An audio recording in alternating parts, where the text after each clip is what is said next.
The morning of March 15th, 2012, dawned with the kind of grey sky that seems to press down on small towns like a heavy blanket. In Millbrook, Pennsylvania, population 4,147, the kind of place where everyone knows everyone's business, 12-year-old Emma Chen walked to school just as she had every day for the past 6 years. Her backpack, a faded purple with a small tear near the left strap, bounced against her thin shoulders as she navigated the familiar sidewalks lined with maple trees, just beginning to show their first green buds. Mrs. Henderson, who lived in the yellow house on Oak Street, would later tell police that Emma had seemed different that morning. She wasn't skipping like she usually did, she would say, her weathered hands clutching a tissue. She was walking real slow, like she was carrying something heavy. But in the moment, Mrs. Henderson simply waved from her porch, and Emma lifted her small hand in return, a gesture so automatic, so ordinary, that it would haunt the elderly woman for years to come. At Roosevelt Elementary School, Emma's teacher, Miss Patricia Williams, noticed nothing unusual. The girl took her seat in the third row, second from the window, just as she always did. Her math homework was completed in her careful, precise handwriting. During reading time, she chose Charlotte's Web from the classroom library, running her finger along the familiar cover with its spider web design. She ate her lunch, a peanut butter sandwich, an apple, and a small bag of pretzels, sitting with the same group of girls she'd befriended since kindergarten. The afternoon brought an unexpected spring shower, the kind that sends teachers scrambling to close windows and children pressing their faces against the glass to watch the rain create rivers in the playground dust. Emma sat quietly during indoor recess, drawing intricate patterns in the margins of her notebook. When asked what she was drawing, she simply said, "Just thinking pictures." Her friend Sarah Martinez later remembered thinking it was a strange answer. But at 12, strange answers were as common as scraped knees and lost lunch money. The final bell rang at 3:15 p.m., sending streams of children flowing toward yellow buses and waiting parents. Emma walked to the pickup area where her mother, Lin Chen, waited in their blue Honda Civic. Lin worked as a nurse at the county hospital, and the exhaustion from her double shifts was evident in the way she gripped the steering wheel, knuckles white against the black leather. Emma climbed into the back seat, buckled her seatbelt, and placed her backpack beside her with the same methodical care she applied to everything.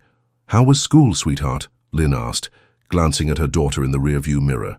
"Fine," Emma replied, the word hanging in the air like a small insufficient bridge between them. They drove home through streets that would soon be etched into the memories of search volunteers and news crews, past the Millbrook Diner where Emma sometimes got chocolate chip pancakes on Saturday mornings, past the library where she had checked out every book in the young adult section twice, past the park where she'd learned to ride her bike, her father running beside her, his voice encouraging and proud. At home, a modest 2-story house on Elm Street with a front porch that needed painting and a garden that Lynn never had time to tend, Emma went straight to her room. She had homework to do, she told her mother, math problems that needed solving, a book report that was due Monday, normal, everyday tasks that belonged to a normal, everyday Thursday. Lynn prepared dinner while Emma worked upstairs. The sounds of the house settled into their familiar rhythm, the hum of the refrigerator, the distant murmur of the television, the occasional creak of floorboards as Emma moved around her room. At 6:30, Lynn called upstairs for dinner. No response. She called again, louder this time. Still nothing. When Lynn climbed the stairs and pushed open Emma's bedroom door, she found only emptiness. The window was open, its white curtains dancing in the evening breeze. Emma's homework lay unfinished on her desk, her pencil still resting in the middle of a half-completed math problem. Her backpack sat on the floor. Contents spilled out as if she'd been searching for something specific. But Emma was gone. The search began immediately. Lynn's frantic calls to neighbors, to the school, to anyone who might have seen her daughter. David Chen, Emma's father, raced home from his job at the power plant, his face pale with a terror that would never fully leave him. Police officers arrived, their radios crackling with urgent communications. They searched the house from basement to attic, looking for clues, for explanations, for any sign of where a 12-year-old girl might have gone. The investigation would consume the next months. Search parties would comb through forests and fields. Flyers with Emma's school photo, Her shy smile, her straight black hair, her favorite blue sweater would paper every storefront and telephone pole in 3 counties. The FBI would be called in. Psychics would offer their services. Strangers would call with tips and theories and false hope. But Emma Chen, who had eaten her lunch and drawn thinking pictures and said school was fine, had simply vanished. As if she had never existed at all, except in the memories of those who loved her, and the growing pile of evidence that led nowhere. The weeks turned to months, and the months turned to years. The case grew cold, filed away in cabinets, alongside other unsolved mysteries. Emma's bedroom remained exactly as she had left it, her parents unable to disturb the sacred space where their daughter had last existed. The math homework stayed on her desk, the half-finished problem a question that would never be answered. In a town where everyone knows everyone's business, Emma Chen became the business no one wanted to discuss. Her disappearance was a wound that refused to heal, a mystery that settled into the bones of Millbrook like winter cold, and life, because it must, went on. 8 years passed like pages torn from a calendar, each one carrying the weight of unanswered questions. Millbrook grew older, as small towns do, with new families moving in and old ones moving away. But the ghost of Emma Chen lingered in the spaces between conversations, in the careful way people averted their eyes when they passed her parents on the street. Lin and David Chen had aged in the way that grief ages people, not just in years but in the depth of lines around their eyes, in the careful way they held themselves, as if sudden movements might shatter what remained of their world. Lin had returned to work at the hospital 6 months after Emma's disappearance, finding solace in the routine of caring for others, in problems that could be solved with medicine and compassion. David had taken early retirement, spending his days maintaining the house with obsessive precision, as if keeping everything perfect might somehow call his daughter home. The investigation had officially remained open, but Detective Sarah Morrison, who had taken over the case 3 years earlier, knew that active leads had dried up long ago. The file sat in her desk drawer, thick with witness statements and false leads, and the kind of dead ends that haunt law enforcement officers in their quiet moments. She still drove past the Chen house occasionally, noting the way the garden had been transformed from neglected to pristine, as if David was tending a shrine. Roosevelt Elementary School had changed too. New teachers had been hired, new children had filled the desks, and the institutional memory of Emma's disappearance had faded to whispers among the older staff. Miss Patricia Williams had retired 2 years after Emma vanished, unable to shake the feeling that she had missed something important, some sign that might have prevented the tragedy. The new 4th-grade teacher at Roosevelt Elementary was named Catherine Morrison, no relation to Detective Morrison, though the coincidence had been noted by the small-town gossip network. Catherine was 28, fresh from a master's program in educational psychology, and she had specifically requested to work in a school district that served diverse communities. She had grown up in suburban Connecticut, the daughter of a literature professor and a social worker, and she carried with her the kind of idealism that still believed education could change the world. Catherine had heard about Emma Chen, of course. The story was part of the school's unofficial orientation, whispered in the faculty lounge during lunch breaks. The girl who disappeared, they called her, as if her name might summon her ghost. But Catherine had dealt with trauma in her previous positions, had worked with children who carried secrets in their small bodies, and she understood that every school, every classroom, held stories that would break your heart if you let them. It was during her 2nd year at Roosevelt Elementary that Catherine first noticed the girl who would change everything. Her name was Isabella Rodriguez, and she was 10 years old with dark hair that she wore in careful braids and eyes that seemed to hold conversations she wasn't allowed to have. Isabella sat in the back row of Catherine's 4th-grade classroom, in a seat that gave her a clear view of both the door and the windows, a positioning that Catherine's training had taught her to recognize as a potential sign of hypervigilance. Isabella was an excellent student, the kind who turned in every assignment on time and never caused disruptions. She was polite to her classmates, helpful to teachers, and smiled when spoken to. But there was something about her stillness that caught Catherine's attention. While other children fidgeted and whispered and daydreamed, Isabella sat with a kind of watchful quiet that seemed too mature for her age. If this story moved you, you might want to subscribe. We tell stories like this every day, stories that remind us to pay attention to the silence between words, to the children who seem fine but might be carrying burdens too heavy for their small shoulders. The first sign that something was wrong came during a creative writing assignment. Catherine had asked her students to write about their favorite family memory, expecting the usual collection of vacation stories and birthday parties. Isabella's paper was different. She wrote about helping her mother make tamales for Christmas, her description rich with sensory details about the masa between her fingers, the smell of corn husks steaming, the sound of her grandmother's laughter from the kitchen radio. But at the end of the story, almost as an afterthought, Isabella had written, "That was before Papa came back from the place where they keep men who make mistakes." The sentence was crossed out, as if she had thought better of it. But Catherine could still make out the words beneath the scribbled lines. Catherine had worked with enough children to know that family situations were complex, that fathers went away for many reasons, job deployments, divorce, illness, incarceration. But something about the way Isabella had written the sentence, then tried to erase it, made Catherine pay closer attention. She began to notice other things.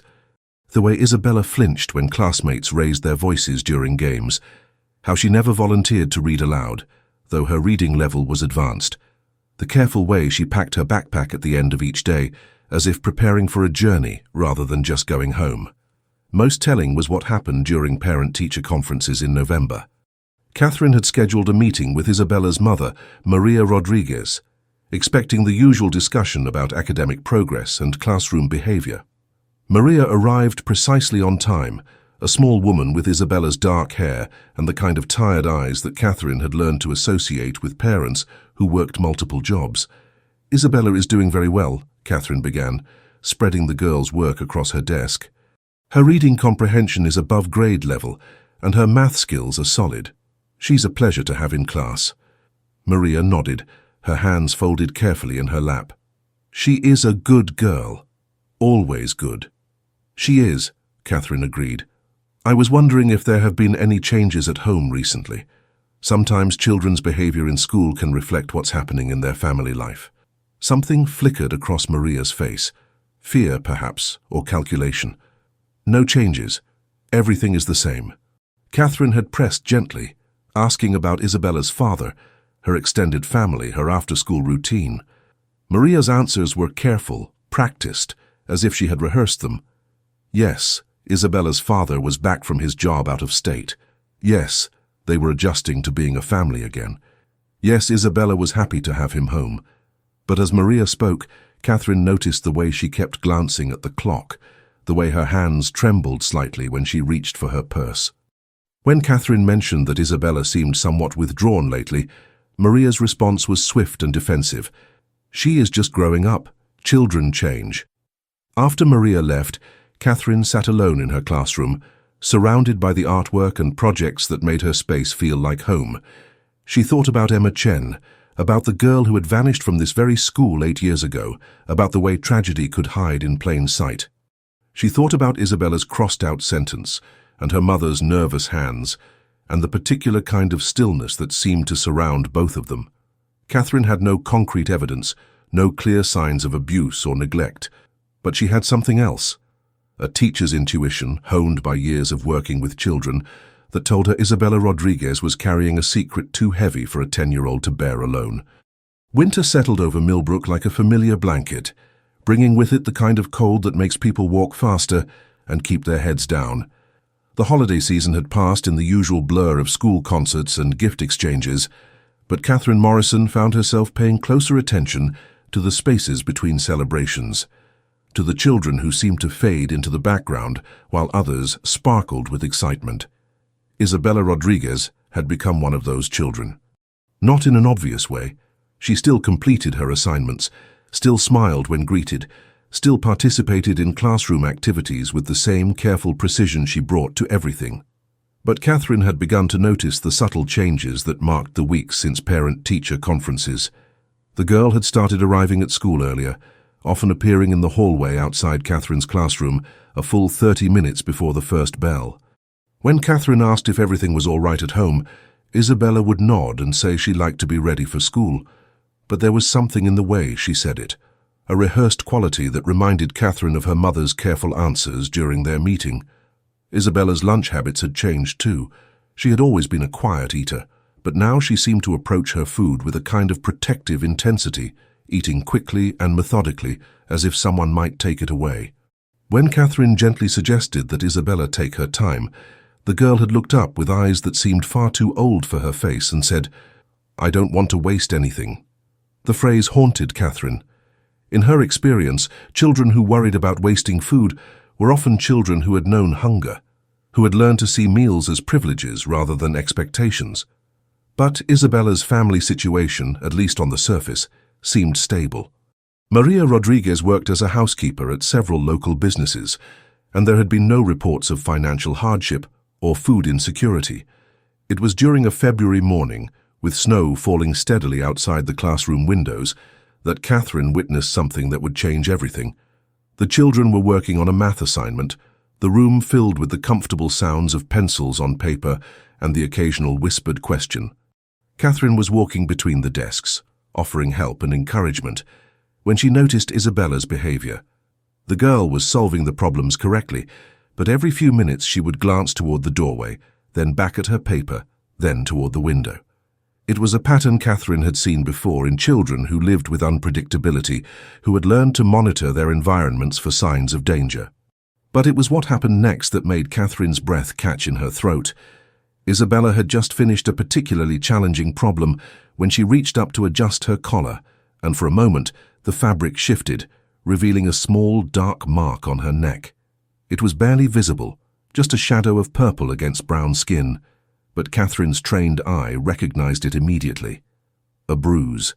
Finger-shaped and fading, but unmistakably a bruise. Catherine forced herself to continue her circuit of the classroom, her heart pounding with a mixture of certainty and dread. She had seen enough in her career to know that bruises happened. Children were active, accident-prone, constantly acquiring bumps and scrapes from playground adventures and sibling roughhousing. But this bruise was different. It was in a place that suggested intentional contact, and it was paired with behavior that Catherine was beginning to understand as hypervigilance. The rest of the day passed in a blur of routine activities and mounting concern. Catherine found herself watching Isabella more closely, noticing details that had previously escaped her attention. The way the girl never removed her sweater, even when the classroom grew warm. How she always positioned herself where she could see the door. The careful way she moved, as if her body was something fragile that needed protection. During lunch, Catherine sat with her colleague, Mrs. Patterson, who had been teaching at Roosevelt Elementary for 15 years. Mrs. Patterson was the kind of educator who had seen everything, who could spot a problem child from across the cafeteria, and who kept a drawer full of granola bars for students who came to school hungry. "Tell me about Isabella Rodriguez," Catherine said, trying to keep her voice casual as she unwrapped her sandwich. Mrs. Patterson's expression grew thoughtful. "Sweet kid. Quiet. I had her older brother, Miguel, a few years back. Different as night and day. He was outgoing, always getting into harmless trouble. Isabella is more—" She paused, searching for the right word. "Careful. Like she's thinking about every move before she makes it. What do you know about the family situation? Maria works hard, multiple jobs. The father, Roberto, he was gone for a while. I think he was in prison, though nobody talks about it openly. He's been back for about a year now. Mrs. Patterson lowered her voice. "I've heard he has a temper, but that's just gossip. Maria seems afraid of him, but again, that could just be the way some marriages are." Catherine felt a cold certainty settling in her stomach. "Have you noticed anything concerning about Isabella lately?" Mrs. Patterson studied her carefully. "Why do you ask?" "Just teacher's intuition. Something feels off." "I've learned to trust that instinct," Mrs. Patterson said quietly. "If you're concerned, you should document everything. Time, date, specific behaviors. And if you see anything concrete—" She didn't need to finish the sentence. Both women knew the protocols, the procedures that turned suspicions into official reports. That afternoon, Catherine stayed late in her classroom, writing detailed notes about Isabella's behavior patterns. She documented the early arrivals, the changed eating habits, the hypervigilance, and the glimpse of the bruise. She wrote about the girl's creative writing assignment, about her mother's nervous behavior during the conference, about the way Isabella seemed to carry herself like someone expecting to be hurt. As she wrote, Catherine found herself thinking about Emma Chen, about the girl who had vanished from this very school 8 years ago. She wondered if Emma had shown signs that adults had missed, if there had been a teacher who had noticed something but hadn't acted on it. The thought made her feel sick with responsibility. The next morning, Catherine arrived at school to find Isabella already waiting in the hallway. The girl looked up as Catherine approached, and for a moment, their eyes met. In that brief connection, Catherine saw something that made her decision for her, a flash of desperate hope, as if Isabella was silently begging someone to see her, to understand what she couldn't say aloud. "Good morning, Isabella," Catherine said, unlocking her classroom door. "Would you like to help me set up for today?" Isabella nodded, following Catherine into the room. As they arranged materials for the day's lessons, Catherine found herself making a promise, not just to Isabella but to Emma Chen, to every child who had ever suffered in silence. She would not look away. She would not dismiss her instincts. She would not let another child disappear into the spaces between adult awareness and action. That evening, Catherine sat at her kitchen table with a cup of tea growing cold beside her, staring at the phone number for Child Protective Services. She had memorized it years ago, as all teachers were required to do, but she had never imagined she would need to use it. The snow continued to fall outside her window, covering the world in white silence. Somewhere in that silence, a 10-year-old girl was preparing for another night in a house that should have been her sanctuary, but had become something else entirely. Catherine reached for the phone. The call to Child Protective Services was made on a Tuesday evening, Catherine's voice steady despite the tremor in her hands as she dialed the number. The intake worker, a woman named Janet with a voice that suggested she had heard these concerns countless times before, listened carefully as Catherine detailed her observations. The behavioral changes, the bruise, the hypervigilance, the way Isabella seemed to shrink into herself whenever she heard raised voices. "I understand your concern," Janet said when Catherine finished. "We'll need to assign a caseworker to investigate. In the meantime, continue documenting everything you observe. Don't change your behavior toward the child. We don't want to alert the family that a report has been made." Catherine hung up the phone, feeling both relief and a crushing weight of responsibility. She had crossed a line that could not be uncrossed, had set in motion a process that would either save Isabella or destroy her own career if she was wrong. But as she sat in her quiet apartment, surrounded by the graded papers and lesson plans that marked her professional life, Catherine knew she had made the only choice she could live with. The next few days passed with excruciating slowness.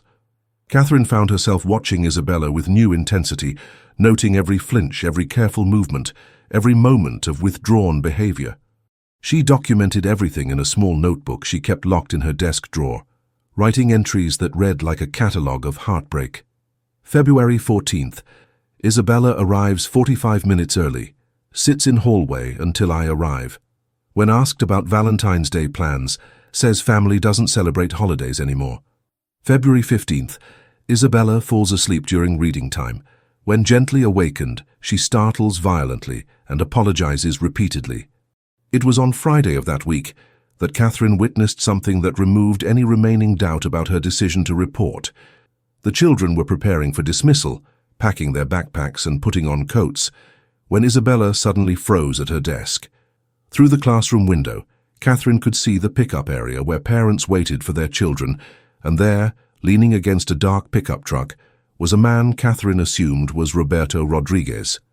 He was tall and broad-shouldered, wearing a work shirt and jeans, and from a distance he looked like any other parent waiting for his child. But Isabella's reaction told a different story. The girl's face had gone pale, and her hands were shaking as she slowly gathered her belongings. She moved like someone walking toward an execution, each step deliberate and heavy. "Isabella," Catherine said quietly, approaching the girl's desk. "Are you all right?"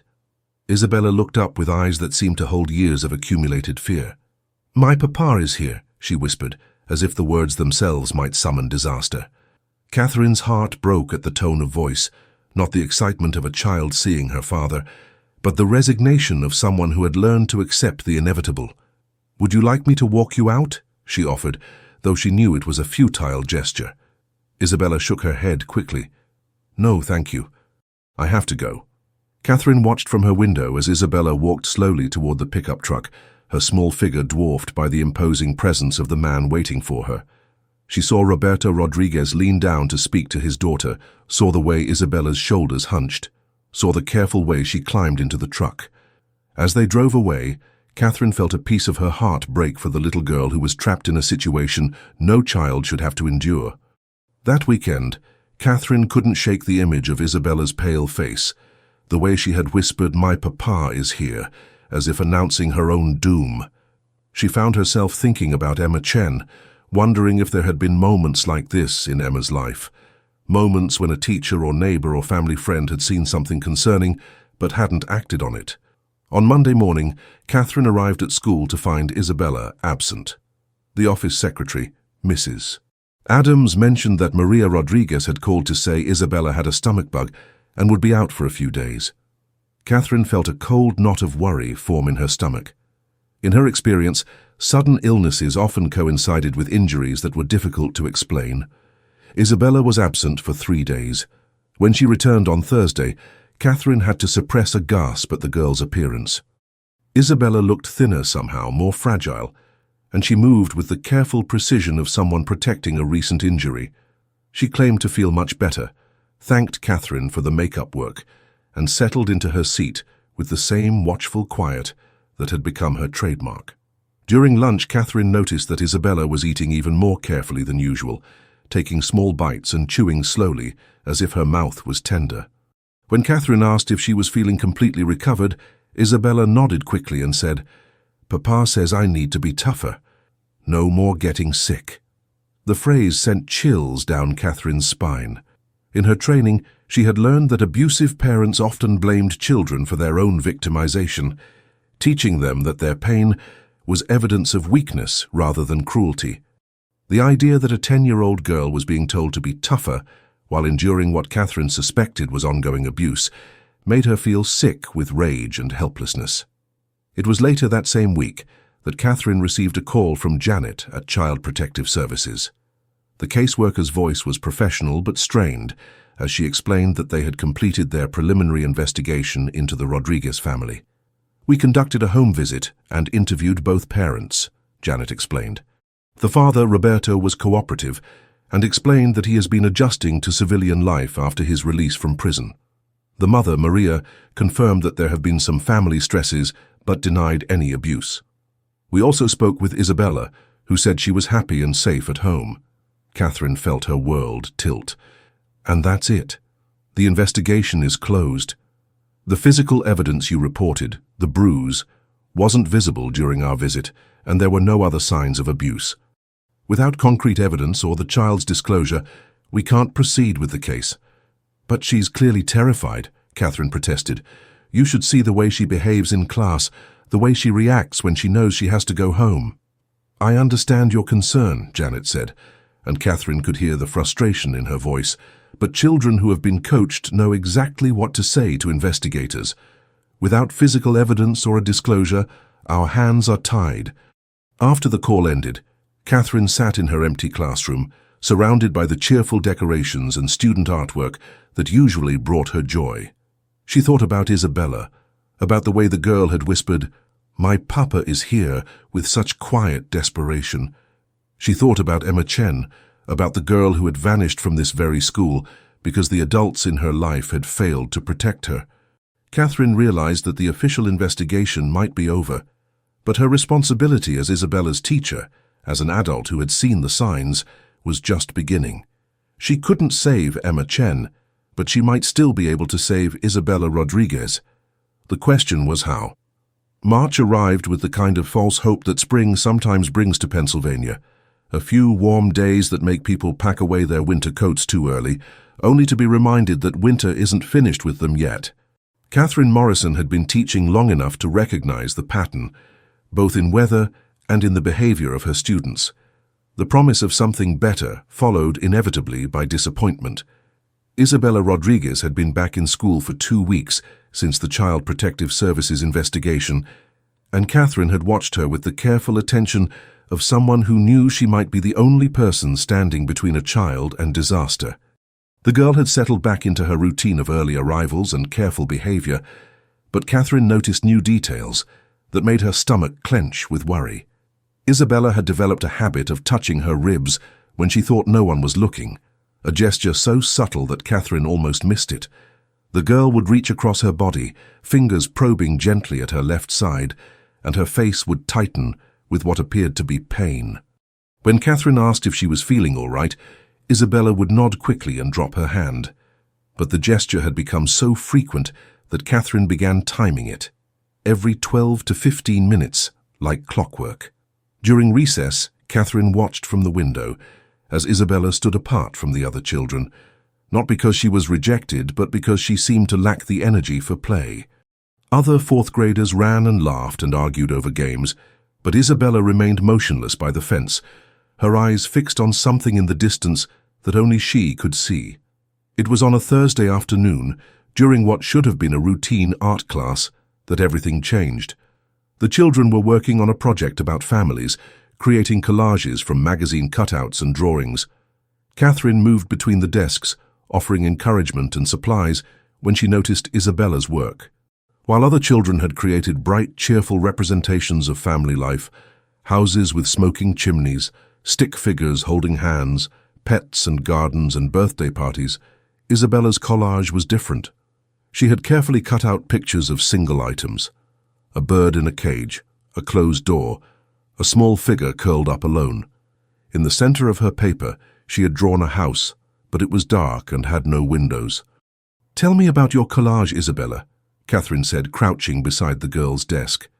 Isabella looked up, her eyes reflecting the same careful calculation Catherine had seen in her mother's face during the parent conference. "It's about families," she said simply. "I can see that. What does this part represent?" Catherine pointed to the drawing of the house. Isabella's hand moved unconsciously to her ribs, the gesture so quick that Catherine almost missed it. "That's where families live," she said. "Sometimes families live in houses where it's dark." The words hung in the air between them, heavy with meaning that Catherine understood but couldn't officially acknowledge. She wanted to ask more, to push gently at the walls Isabella had built around her secrets, but she knew from her training that direct questions could cause a child to retreat further into silence. "Some houses can feel dark," Catherine agreed carefully. "Even when the lights are on." Isabella nodded, and for a moment, Catherine saw something flicker in the girl's eyes, recognition perhaps, or gratitude that someone understood her coded language. Then the moment passed, and Isabella returned to her work, adding more pictures to her collage: a bandage, a tear, a small animal hiding under a table. That evening, Catherine sat at her kitchen table with Isabella's collage spread before her, studying it like a detective examining evidence. Each image told a story, and together they painted a picture of a child living in fear, a child who understood that families could be places of darkness rather than light. Catherine had been taking photographs of Isabella's work for weeks, building a portfolio of evidence that she hoped would never be needed, but knew might be crucial. The girls' creative writing assignments had become increasingly dark, filled with stories about lost animals and children who had to be very, very good to avoid making the grown-ups angry. Her math work remained exemplary, but the margins were filled with drawings of figures hiding, of doors that were locked, of eyes that were always watching. It was the following Monday that Catherine's careful documentation became urgently necessary. Isabella arrived at school with a black eye. It wasn't a fresh injury. The bruising was already fading from purple to yellow-green, but it was unmistakable. Isabella had tried to cover it with her mother's makeup, but the careful application only made it more obvious to Catherine's trained eye. The girl moved even more carefully than usual, and when she took her seat, she winced in a way that suggested injuries beyond what was visible. Catherine felt a surge of protective fury so intense it made her hands shake. She wanted to march Isabella to the nurse's office, to call the police, to demand that someone arrest the man who was doing this to a 10-year-old child. But she knew that acting on emotion would only make things worse for Isabella. She needed to be smart, strategic, patient. During lunch, Catherine approached Mrs. Patterson, who was supervising the cafeteria. "I need to speak with you privately," she said quietly. They stepped into the hallway, and Catherine explained what she had observed. Mrs. Patterson's face grew pale as she listened, her expression reflecting the same helpless rage that Catherine felt. "We have to call CPS again," Mrs. Patterson said. "They already investigated. They said there wasn't enough evidence." "Well, there's evidence now." Catherine nodded, but she felt the weight of previous failure. What if they don't believe her again? What if this makes things worse for her at home? Mrs. Patterson was quiet for a long moment. "Catherine, do you know why I've been teaching for 15 years? Because you're good at it. Because 20 years ago, I was a kid like Isabella. I had a teacher who saw the signs, who reported her concerns, who kept reporting them even when nothing seemed to happen. It took time, but eventually someone listened. That teacher saved my life." Catherine felt tears prick her eyes. "What if I'm not strong enough? What if I fail her? The only way you can fail her is by giving up. Children like Isabella don't need perfect saviors. They need persistent ones." That afternoon, Catherine made her second call to Child Protective Services.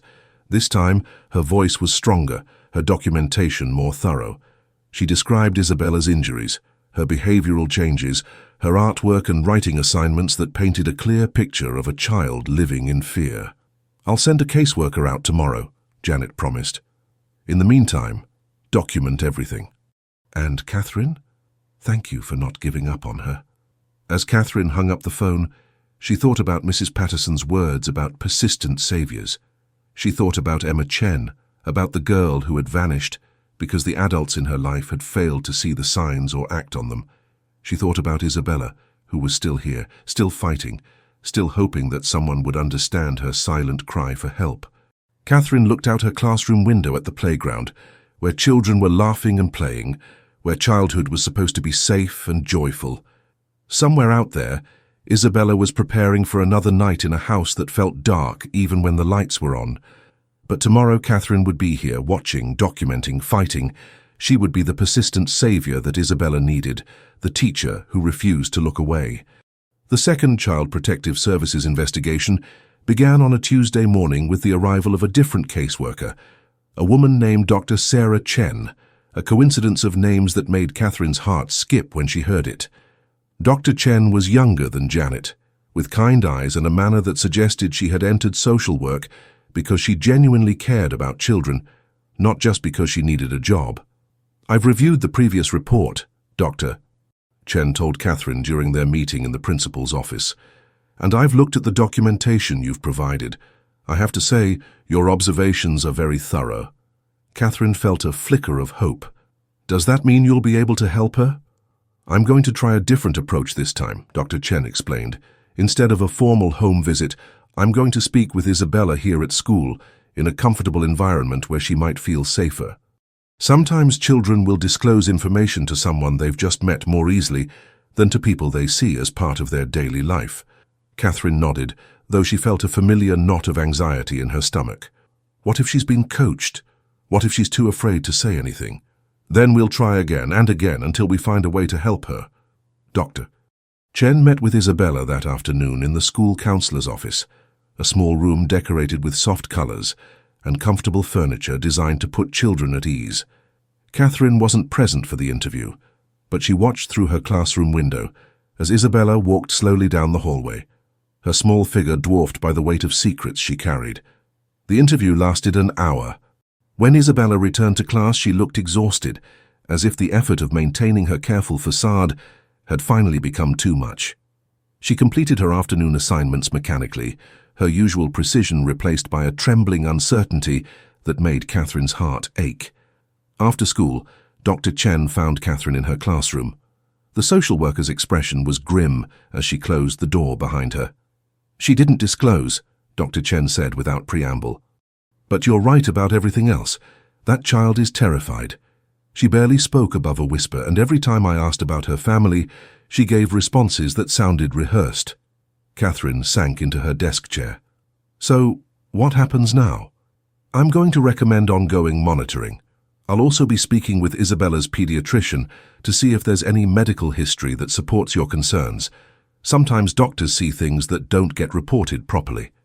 And, in the meantime..." "Doctor." Chen's expression softened. In the meantime, you keep being her teacher. You keep watching, keep documenting, keep being the safe adult in her life. Sometimes that's all we can do until a child is ready to trust us with their truth. The next few weeks passed in a haze of careful observation and mounting frustration. Catherine documented everything. The way Isabella flinched when classmates laughed too loudly, the careful way she moved during physical education, the stories she wrote about children who learned to be invisible. Each piece of evidence felt both crucial and insufficient, building a case that everyone could see but no one could legally act upon. It was during the first week of April that something shifted. Isabella had been absent for 2 days with what her mother described as the flu, but when she returned, Catherine noticed immediately that something was different. The girl moved even more carefully than usual, and when she sat down, she couldn't suppress a small gasp of pain. During reading time, Catherine noticed Isabella struggling to hold her book. The girl's hands were shaking, and she kept shifting in her seat as if she couldn't find a comfortable position. When Catherine approached to offer help, Isabella looked up with eyes that were glassy with unshed tears. "My stomach hurts," Isabella whispered, the first time she had ever admitted to any kind of discomfort. Catherine crouched beside Isabella's desk, her voice gentle. "Would you like to go to the nurse?" Isabella shook her head quickly. "No, please. It's not that bad." But Catherine could see that it was bad. The girl was pale, perspiring despite the cool temperature of the classroom, and her breathing was shallow and rapid. More importantly, Catherine recognized the look in Isabella's eyes, the same desperate hope she had seen months earlier, the silent plea for someone to see her, to understand what she couldn't say. "Isabella," Catherine said quietly, "you know you can trust me, right?" The girl nodded, tears finally spilling down her cheeks. "And you know that my job is to keep you safe?" Another nod, this one accompanied by a broken whisper. "I know." Catherine made a decision that would change everything. "I think we should call your mom to come pick you up. You're not feeling well enough to be in school today." Isabella's reaction was immediate and terrifying. "No," she gasped, grabbing Catherine's arm with surprising strength. "Please don't call her. Please don't make me go home." The words hung in the air between them, an admission that was both everything Catherine had suspected and more devastating than she had imagined. Isabella had finally spoken the truth that her bruises and her behavior, and her careful silences, had been trying to communicate for months. "Isabella," Catherine said gently, "are you hurt? Has someone hurt you?" The girl looked around the classroom, checking to make sure they weren't being overheard, then nodded slowly. "Papa gets angry," she whispered, "and when he gets angry, he forgets that I'm just a little girl." Catherine felt her heart break and surge with protective fury simultaneously. "How long has this been happening, sweetheart?" "Since he came home, but it's getting worse, and now—" Isabella's voice trailed off and she touched her stomach gingerly. "Now I think something is really wrong inside." Catherine knew they had reached the moment she had been preparing for. Since the first day she noticed Isabella's careful stillness. This was the crisis point, the moment when all her documentation and patience and careful observation would either save a child or fail her completely. "Isabella, I need to ask you something very important. Are you ready to let some grown-ups help you? People whose job it is to make sure children are safe?" Isabella was quiet for a long moment, her small hand still clutching Catherine's arm. When she finally spoke, her voice was barely audible, but filled with a strength that amazed Catherine. "Yes," she whispered. "I'm ready." Catherine reached for her phone with shaking hands, her mind already racing through the procedures she had memorized but hoped never to use. As she dialed the number for emergency services, she looked at Isabella, really looked at her, and saw not just a victim, but a survivor. A little girl who had endured months of abuse, but had still found the courage to trust, to speak, to ask for help. 911, what's your emergency? This is Catherine Morrison at Roosevelt Elementary School. I have a student who has disclosed physical abuse and needs immediate medical attention. As Catherine spoke, she kept her eyes on Isabella, offering the girl the strength of her presence, the promise that she would not be alone in what came next. Outside the classroom window, the spring afternoon continued its normal rhythm. But inside that small space, a child's life was being saved. The call that would connect Isabella's story to Emma Chen's mystery was still hours away. But in that moment, Catherine felt the weight of 8 years of unanswered questions beginning to shift. Sometimes, saving one child was the first step toward understanding what had happened to another. The emergency response to Isabella's disclosure moved with the swift efficiency of a system designed for crisis. Within 30 minutes of Catherine's call, the school had been visited by paramedics, 2 police officers, and Dr. Sarah Chen, who had dropped everything to respond to the emergency. Isabella was transported to Millbrook General Hospital, the same facility where her mother worked and where, in a cruel irony, Lin Chen still served as a nurse in the pediatric ward. Catherine followed the ambulance to the hospital, her hands gripping the steering wheel as she navigated the familiar streets of Millbrook. She had called the principal, arranged for coverage of her classroom, and notified the appropriate administrators. But her mind remained focused on Isabella, the small girl who had finally found the courage to speak, but who now faced the terrifying uncertainty of what came next. At the hospital, Catherine waited in the family consultation room while doctors examined Isabella and social workers interviewed her about the abuse. Doctor. Sarah Chen emerged after 2 hours, her expression grim but determined. She has 3 fractured ribs, extensive bruising on her torso and back, and what appears to be a ruptured spleen, Dr. Chen reported. She'll need surgery, but the doctors are optimistic about her recovery. Catherine felt sick. How long has this been going on? Based on the medical evidence, probably since her father returned home. The older injuries have healed, but poorly. This child has been living with chronic pain for months. And her parents. Roberto Rodriguez has been arrested. Maria Rodriguez is complicated. She's claiming she didn't know the extent of the abuse, but there's evidence suggesting she was complicit in covering it up. Catherine thought about Maria Rodriguez, the nervous woman who had sat in her classroom months earlier, denying that anything was wrong at home. She wondered how much Maria had known, how much she had chosen not to see, how much she had been afraid to acknowledge. It was while Catherine was processing this information that Detective Sarah Morrison arrived at the hospital. Catherine had heard the name before. Morrison was the detective who had taken over the Emma Chen case, but they had never met. The detective was younger than Catherine had expected, with prematurely grey hair, and the kind of tired eyes that suggested she had seen too much human cruelty in her career. Ms. Morrison. Detective Morrison approached with her badge visible. I'm Detective Morrison. I was hoping to speak with you about Isabella Rodriguez. Catherine nodded, though she was confused about why a detective would be interested in what seemed like a straightforward abuse case. Of course. Though I should mention that Dr. Chen has been handling the investigation. Actually, I'm here about something else. During Isabella's interview, she mentioned something that might be relevant to another case I've been working on. Catherine felt a chill of premonition. What kind of case? Detective Morrison glanced around the waiting room, then gestured toward a more private corner. The Emma Chen disappearance. You probably remember, the girl who vanished from Roosevelt Elementary 8 years ago. Catherine's breath caught. Yes, of course, but what does that have to do with Isabella? Isabella told the social worker that her father sometimes talked about other children when he was angry. Specifically, she said he once mentioned the Chinese girl who was too smart for her own good, and how some children learn to keep their mouths shut. The room seemed to tilt around Catherine. You think Roberto Rodriguez was involved in Emma's disappearance?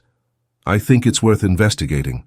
Roberto Rodriguez was released from prison 15 months ago after serving 6 years for aggravated assault. But 8 years ago, he was living in Millbrook.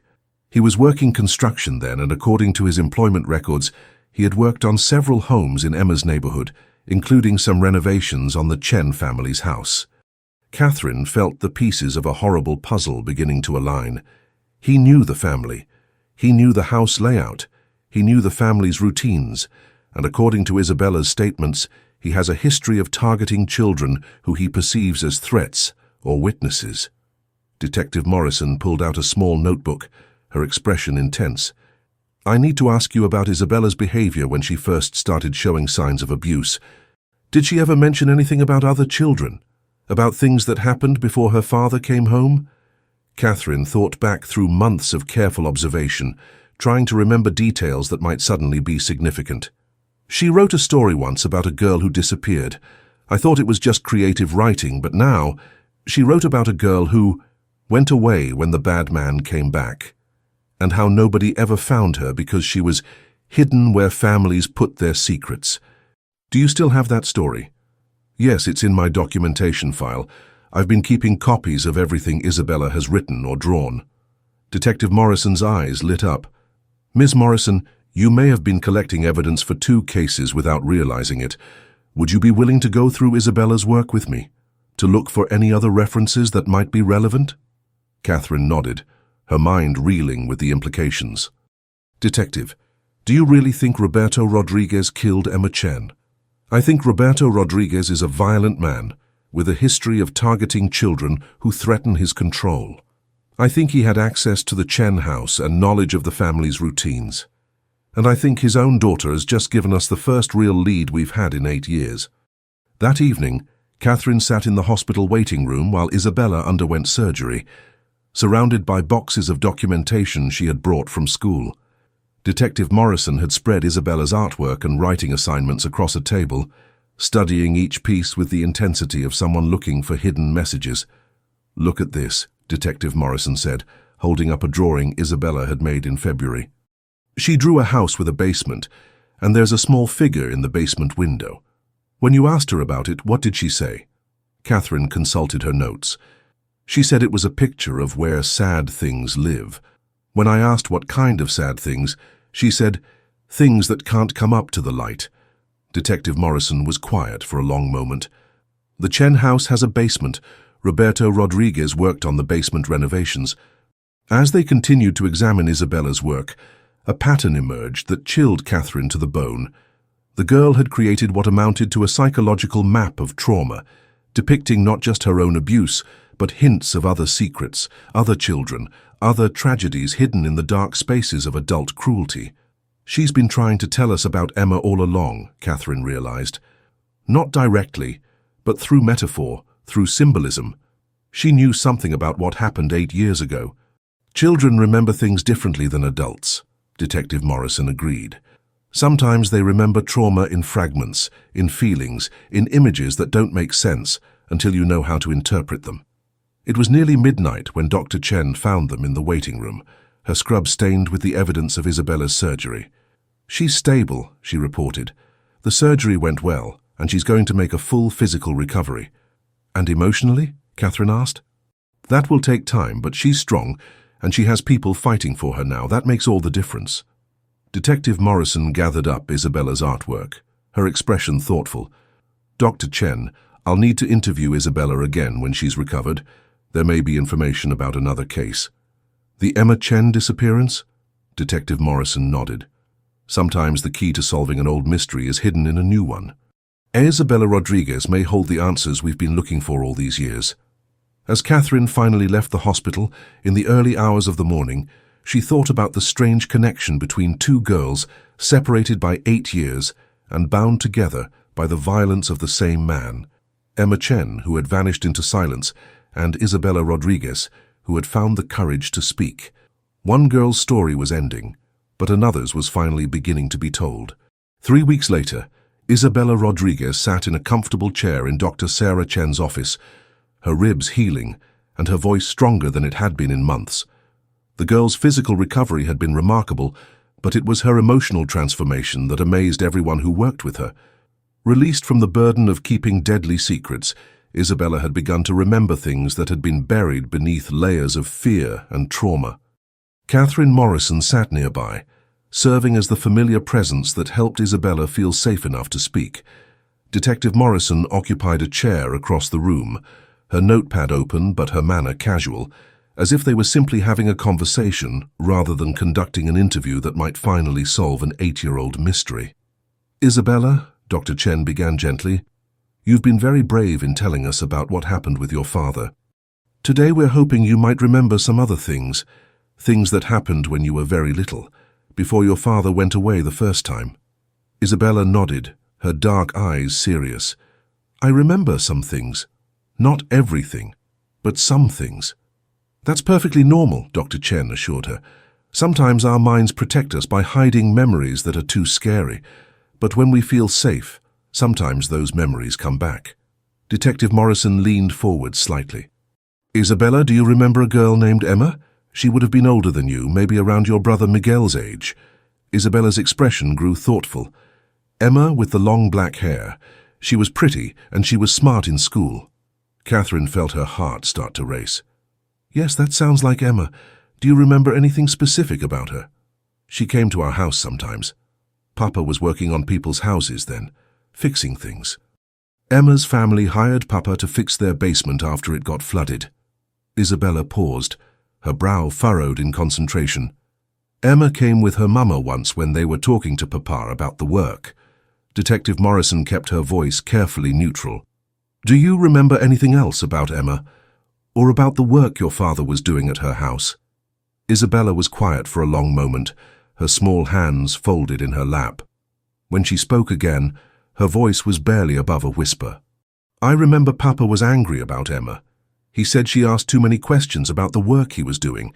He said she was nosy, and that Chinese people always thought they were smarter than everyone else. Catherine felt sick at the casual racism, but she forced herself to remain calm. What kind of questions was Emma asking? Papa was supposed to fix the walls in the basement, but he was also digging. Emma saw him digging and asked why he needed to dig so deep just to fix walls. Papa got really mad and told Emma's mama that the girl shouldn't be down there while he was working. Detective Morrison's pen moved steadily across her notepad. Isabella, do you remember what your father was digging for? He said he was fixing the foundation, but... Isabella hesitated, then continued. Sometimes Papa would bring things home from his work sites, things that belonged to the families. He said they wouldn't miss them, but Mama said it was stealing. What kind of things? Jewelry, money, sometimes tools or electronics. He had a place where he hid them under our house. He made me promise never to tell anyone about the hiding place or about the things he brought home. Catherine exchanged a look with Detective Morrison. They were getting close to something important, but they needed to be careful not to lead Isabella toward conclusions. Isabella, Dr. Chen interjected, I want you to know that none of this is your fault. You were just a little girl and it wasn't your job to stop your father from doing wrong things. Isabella nodded, but tears had begun to form in her eyes. I know, but I think Emma found out about Papa taking things. I think that's why she disappeared. The room fell silent except for the quiet hum of the air conditioning. Detective Morrison leaned forward, her voice gentle but urgent. What makes you think that, Isabella? Because the day before Emma disappeared, Papa came home really angry. He was yelling at Mama about that nosy Chinese girl and how she had seen him putting something in his truck. He said she was going to ruin everything, that she was going to tell her parents about the stealing. Isabella wiped her eyes with the back of her hand. And then the next day, Emma was gone, and Papa had scratches on his face. When I asked him what happened, he said he had an accident at work, but Mama looked scared, and she made me promise to never ask Papa about his work again. Catherine felt the pieces of the puzzle clicking into place with horrible clarity. Isabella, after Emma disappeared, did your father continue working on the Chen house? No. He told Emma's parents that he couldn't finish the job because of a family emergency. But I heard him tell Mama that they needed to leave town for a while, until things calmed down. Detective Morrison had stopped writing, her attention completely focused on Isabella. Where did you go? We went to stay with Papa's brother in Pittsburgh. We were there for almost 2 months. When we came back, Papa said we were never supposed to talk about Emma or about the work he had been doing at her house. Isabella looked directly at Detective Morrison, her young face grave with the weight of truth she had carried for 8 years. I think Papa hurt Emma. I think he killed her because she was going to tell on him for stealing. And I think he hid her body somewhere where nobody would find it. The silence in the room was profound, broken only by Isabella's quiet breathing and the distant sounds of the hospital beyond the closed door. Detective Morrison finally spoke, her voice thick with emotion. Isabella, you've been incredibly brave to tell us this. Do you have any idea where your father might have hidden Emma? Isabella nodded slowly. I think she's in our basement, in the place where Papa used to hide the things he stole. He made it bigger after we came back from Pittsburgh, and he told me and Miguel that we were never ever allowed to go down there alone. Catherine felt tears streaming down her face as she looked at this remarkable child who had suffered so much, but had found the courage to speak truth that might finally bring justice for Emma Chen. Isabella had been carrying this knowledge for 8 years, first as a confused toddler who didn't understand what she had witnessed, then as a frightened child who was taught to keep her father's secrets, and finally as an abused victim who was too terrified to speak. Detective Morrison closed her notepad and leaned forward, her expression serious but kind. "Isabella, we're going to need to search your family's house. We're going to need to look in that basement. Are you ready for that?" Isabella nodded, her voice steady despite her tears. "Yes, Emma's family deserves to know what happened to her, and Emma deserves to come home." 2 hours later, the Rodriguez house on Pine Street was surrounded by police vehicles and crime scene investigators. Detective Morrison had obtained an emergency search warrant based on Isabella's testimony, and the excavation of the basement began that afternoon. Catherine stood across the street with Isabella, who was staying with a foster family while the investigation continued. The girl watched quietly as investigators carried equipment into the house where she had lived, with secrets and fear for so many years. "Are you okay?" Catherine asked, putting a gentle hand on Isabella's shoulder. "I'm scared," Isabella admitted, "but also relieved. I've been carrying Papa's secrets for so long, it feels good to finally tell the truth." At 4:17 p.m. on a Thursday afternoon in late April, investigators made the discovery that would finally bring Emma Chen home. Buried beneath the concrete floor of the Rodriguez basement, wrapped in plastic and hidden behind a false wall that Roberto Rodriguez had constructed after returning from Pittsburgh, they found the remains of a 12-year-old girl who had been missing for 8 years and 3 months. Emma Chen's parents, Lynn and David, were notified immediately. After 8 years of hoping and grieving and searching, they finally had their answer. Their daughter hadn't run away. She hadn't been kidnapped by strangers. She had been murdered by a man they had trusted to work in their home, a man whose own daughter had finally found the courage to speak his crimes aloud. That evening, as news trucks lined the streets of Millbrook and reporters tried to make sense of the connection between a missing girl from 2012 and an abused child from 2020, Catherine sat with Isabella in the foster family's living room. "You saved Emma," Catherine told her. "You brought her home to her family." Isabella nodded, her expression thoughtful. "I couldn't save her when I was little, but I could save her now. And you saved yourself too." "We saved each other," Isabella said quietly. "Emma and me. Her story helped me find my voice, and my voice helped tell her story." Outside, the spring evening settled over Millbrook like a gentle blanket, covering a town where 2 families were finally beginning to heal, where justice had finally arrived, and where the silence that had hidden terrible secrets for 8 years had finally been broken by the courage of a 10-year-old girl who refused to let another child disappear without a trace. Roberto Rodriguez was arrested at the county jail where he had been held since Isabella's disclosure. He was charged with the murder of Emma Chen and the continued abuse of his daughter. The trial would come later, but the truth had finally emerged from the darkness where it had been buried for so long. Emma Chen was coming home at last, carried by the voice of a child who had learned that sometimes the most powerful thing you can do is simply tell the truth, no matter how long it takes to find the courage to speak it aloud. In her final report, Detective Morrison wrote, "This case reminds us that victims of violence are often the keys to solving other crimes. Isabella Rodriguez's brave disclosure not only saved her own life, but solved a missing person case that had haunted our community for 8 years. Sometimes justice comes not from perfect investigations or advanced forensics, but from the simple act of believing a child who finds the courage to speak." Catherine Morrison returned to her classroom the following Monday, where Isabella's empty desk served as a reminder of the girl's courage and the power of paying attention to the children who suffer in silence. She would never forget the lesson Isabella had taught her, that sometimes the most important thing a teacher can do is simply refuse to look away, refuse to accept that a child's pain is normal, and refuse to give up on the belief that every child deserves to be safe, heard, and protected.